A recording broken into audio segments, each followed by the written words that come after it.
پیارے دوستو السلام علیکم۔ آج کی اس ویڈیو میں ہم حضرت محمد صلی اللہ علیہ وآلہ وسلم کا شام کا سفر کا واقعہ بیان کرنے والے ہیں۔ حضرت ابو طالب ایک بار ذی الحجاز کے میلے میں گئے۔ یہ جگہ عرفات سے تقریباً 8 کلومیٹر دور ہے۔ ان کے ساتھ رسول اللہ صلی اللہ تعالی علیہ وآلہ وسلم بھی تھے۔ ایسے میں ابو طالب کو پیاس محسوس ہوئی۔ انہوں نے آپ سے کہا، بھتیجے مجھے پیاس لگی ہے۔ یہ بات انہوں نے اس لیے نہیں کہی تھی کہ آپ کے پاس پانی تھا، بلکہ اپنی بے چینی ظاہر کرنے کے لیے کہی تھی۔ چچا کی بات سن کر آپ فوراً سواری سے اتر آئے اور بولے، چچا جان آپ کو پیاس لگی ہے؟ انہوں نے کہا، ہاں بھتیجے پیاس لگی ہے۔ یہ سنتے ہی آپ نے ایک پتھر پر اپنا پاؤں مارا۔ جو ہی آپ نے پتھر پر اپنا پاؤں مارا، اس کے نیچے سے صاف اور عمدہ پانی پھوٹ نکلا۔ انہوں نے ایسا پانی پہلے کبھی نہیں پیا تھا۔ خوب سیر ہو کر پیا۔ پھر انہوں نے پوچھا، بھتیجے کیا آپ سیر ہو چکے؟ نبی کریم صلی اللہ علیہ وآلہ وسلم نے فرمایا، ہاں۔ آپ نے اسی جگہ اپنی ایڑی پھر ماری اور وہ جگہ دوبارہ ایسی خشک ہو گئی جیسے پہلے تھی۔ حضور نبی کریم صلی اللہ علیہ وآلہ وسلم چند سال اپنے دوسرے چچا زبیر بن عبد المطلب کے ساتھ بھی رہے تھے۔ اس زمانے میں ایک مرتبہ حضور نبی کریم صلی اللہ علیہ وآلہ وسلم اپنے ان چچا کے ساتھ ایک قافلے یمن تشریف لے گئے۔ راستے میں ایک وادی سے گزر ہوا۔ اس وادی میں ایک سرکش اونٹ رہتا تھا۔ گزرنے والوں کا راستہ روک لیتا تھا، مگر جو ہی اس نے نبی کریم صلی اللہ علیہ وآلہ وسلم کو دیکھا تو فوراً بیٹھ گیا اور زمین سے اپنی چھاتی رگڑنے لگا۔ آپ اپنے اونٹ سے اتر کر اس پر سوار ہو گئے۔ اب وہ اونٹ آپ کو لے کر چلا اور وادی کے پار تک لے گیا۔ اس کے بعد آپ نے اس اونٹ کو چھوڑ دیا۔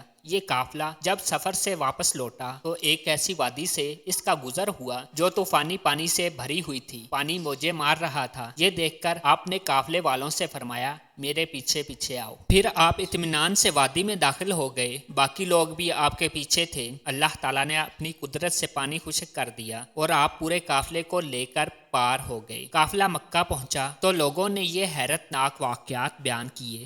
لوگ سن کر بول اٹھے، اس لڑکے کی تو شان ہی نرالی ہے۔ ابن ہشام لکھتے ہیں، بنو لہب کا ایک شخص بہت بڑا قیافہ شناس تھا، یعنی لوگوں کی شکل و صورت دیکھ کر ان کے حالات اور مستقبل کے بارے میں اندازہ لگایا کرتا تھا۔ مکہ آتا تو لوگ اپنے بچوں کو اس کے پاس لاتے، وہ انہیں دیکھ کر ان کے بارے میں بتاتا تھا۔ ایک بار یہ آیا تو حضرت ابو طالب آپ کو بھی اس کے پاس لے گئے، اور اس وقت آپ ابھی نوعمر لڑکے ہی تھے۔ قیافہ شناس نے آپ کو ایک نظر دیکھا، پھر دوسرے بچوں کو دیکھنے لگا۔ فارغ ہونے کے بعد اس نے کہا، اس لڑکے کو میرے پاس لاؤ۔ حضرت ابو طالب نے یہ بات محسوس کر لی تھی کہ قیافہ شناس نے ان کے بھتیجے کو عجیب نظر سے دیکھا ہے، لہٰذا وہ آپ کو لے کر وہاں سے نکل آئے تھے۔ جب قیافہ شناس کو معلوم ہوا کہ آپ وہاں موجود نہیں ہیں تو وہ چیخنے لگا، تمہارا برا ہو، اس لڑکے کو میرے پاس لاؤ جسے میں نے ابھی دیکھا ہے، اللہ کی قسم وہ بڑی شان والا ہے۔ حضرت ابو طالب نے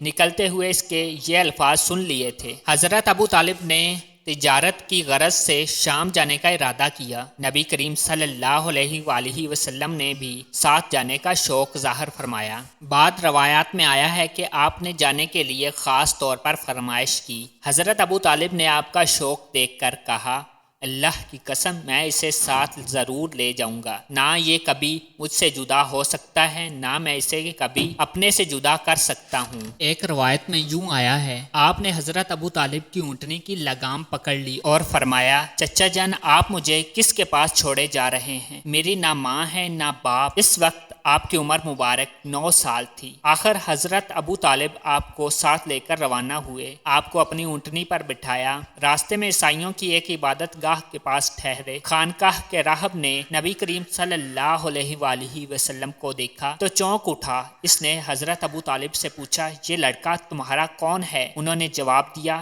یہ میرا بیٹا ہے۔ یہ سن کر راہب نے کہا، یہ تمہارا بیٹا نہیں ہو سکتا۔ یہ سن کر حضرت ابو طالب بہت حیران ہوئے، بولے، کیا مطلب؟ یہ کیوں میرا بیٹا نہیں ہو سکتا بھلا؟ اس نے کہا، یہ ممکن ہی نہیں کہ اس لڑکے کے ماں باپ زندہ ہوں، یہ نبی ہیں۔ مطلب یہ تھا کہ ان میں جو نشانیاں ہیں وہ دنیا کے آخری نبی کی ہیں، اور ان کی ایک علامت یہ ہے کہ وہ یتیم ہوں گے۔ ان کے باپ کا انتقال اسی زمانے میں ہو جائے گا جبکہ وہ ابھی پیدا ہونے والے ہوں گے۔ اس لڑکے میں آنے والے نبی کی تمام علامات موجود ہیں۔ ان کی ایک نشانی یہ ہے کہ بچپن میں ان کی والدہ کا انتقال بھی ہو جائے گا۔ اب حضرت ابو طالب نے اس راہب سے پوچھا، نبی کیا ہوتا ہے؟ راہب نے کہا، نبی وہ ہوتا ہے جس کے پاس آسمان سے خبریں آتی ہیں اور پھر وہ زمین والوں کو ان کی اطلاع دیتا ہے۔ تم یہودیوں سے اس لڑکے کی حفاظت کرنا۔ اس کے بعد حضرت ابو طالب وہاں سے آگے روانہ ہوئے۔ راستے میں ایک اور راہب کے پاس ٹھہرے۔ یہ بھی ایک خانقاہ کا عابد تھا۔ اس کی نظر بھی نبی کریم صلی اللہ علیہ وآلہ وسلم پر پڑی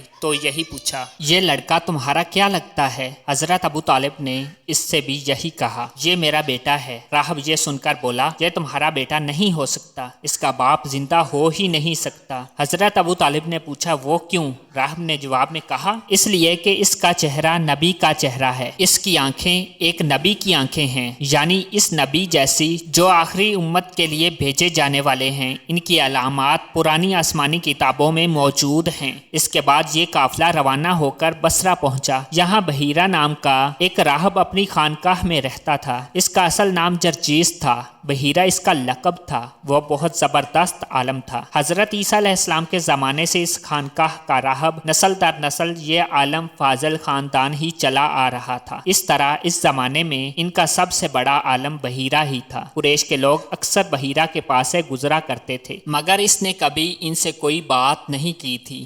مگر اس بار اس نے قافلے میں آپ کو دیکھ لیا تو پورے قافلے کے لیے کھانا تیار کروایا۔ بحیرہ نے یہ منظر بھی دیکھا کہ نبی کریم صلی اللہ علیہ وآلہ وسلم پر ایک بدلی سایہ کیے ہوئے تھی۔ جب یہ قافلہ ایک درخت کے نیچے آ کر ٹھہرا تو اس نے بدلی کی طرف دیکھا، وہ اب اس درخت پر سایہ ڈال رہی تھی اور اس درخت کی شاخیں اس طرف جھک گئی تھیں جدھر نبی کریم صلی اللہ علیہ وآلہ وسلم موجود تھے۔ اس نے دیکھا بہت سی شاخوں نے آپ کے اوپر جمگھٹا سا کر لیا تھا۔ اصل میں ہوا یہ تھا، جب نبی کریم صلی اللہ علیہ وآلہ وسلم اس درخت کے پاس پہنچے تو قافلے کے لوگ بہت ہی سایہ دار جگہ پر قبضہ کر چکے تھے۔ اب آپ کے لیے کوئی سایہ دار جگہ نہیں بچی۔ چنانچہ آپ جب دھوپ میں بیٹھے تو شاخوں نے اپنا رخ تبدیل کر لیا اور آپ کے اوپر جمع ہو گئیں۔ اس طرح آپ مکمل طور پر سائے میں ہو گئے۔ بحیرہ نے یہ منظر صاف دیکھا تھا۔ آپ کی یہ نشانی دیکھ کر اس نے قافلے والوں کو پیغام بھجوایا، اے قریشیو، میں نے آپ لوگوں کے لیے کھانا تیار کروایا ہے۔ میری خواہش ہے کہ آپ تمام لوگ کھانا کھانے آئیں، یعنی بچے، بوڑھے اور غلام سب آئیں۔ بحیرہ کا یہ پیغام سن کر قافلے میں سے ایک نے کہا، اے بحیرہ، آج تو آپ نیا کام کر رہے ہیں، ہم تو اکثر اس راستے سے گزرتے ہیں، آپ نے کبھی دعوت کا انتظام نہیں کیا، پھر آج کیا بات ہے؟ بحیرہ نے انہیں صرف اتنا جواب دیا، تم نے ٹھیک کہا، لیکن بس آپ لوگ مہمان ہیں اور مہمان کا اکرام کرنا بہت اچھی بات ہے۔ اس طرح تمام لوگ بحیرہ کے پاس پہنچ گئے، لیکن اللہ کے رسول ان کے ساتھ نہیں تھے، انہیں پڑاؤ ہی میں چھوڑ دیا گیا تھا۔ آپ کو قافلے کے ساتھ اس لیے نہیں لے جایا گیا تھا کہ آپ کم عمر تھے، آپ وہیں درخت کے نیچے بیٹھ گئے۔ ادھر بحیرہ نے لوگوں کو دیکھا اور ان میں سے کسی میں اسے وہ صفت نظر نہ آئی جو آخری نبی کے بارے میں اسے معلوم تھی، نہ ان میں سے کسی پر وہ بدلی نظر آئی، بلکہ اس نے عجیب بات دیکھی کہ وہ بدلی وہیں پڑاؤ کی جگہ پر ہی رہ گئی تھی۔ اس کا صاف مطلب یہ تھا کہ بدلی وہیں ہے جہاں اللہ کے رسول ہیں۔ تب اس نے کہا، اے قریش کے لوگوں، میری دعوت سے آپ میں سے کوئی بھی پیچھے نہیں رہنا چاہیے۔ تو پیارے دوستو، اگر آپ کو ہماری یہ ویڈیو پسند آئی تو اسے لائک کریں، شیئر کریں اور چینل کو سبسکرائب نہیں کیا تو اسے سبسکرائب کریں اور ساتھ ہی بیل کے آئیکن کو لازمی پریس کریں تاکہ ہماری نیکسٹ آنے والی ویڈیو کا نوٹیفیکیشن آپ تک باقاعدگی سے پہنچ سکے۔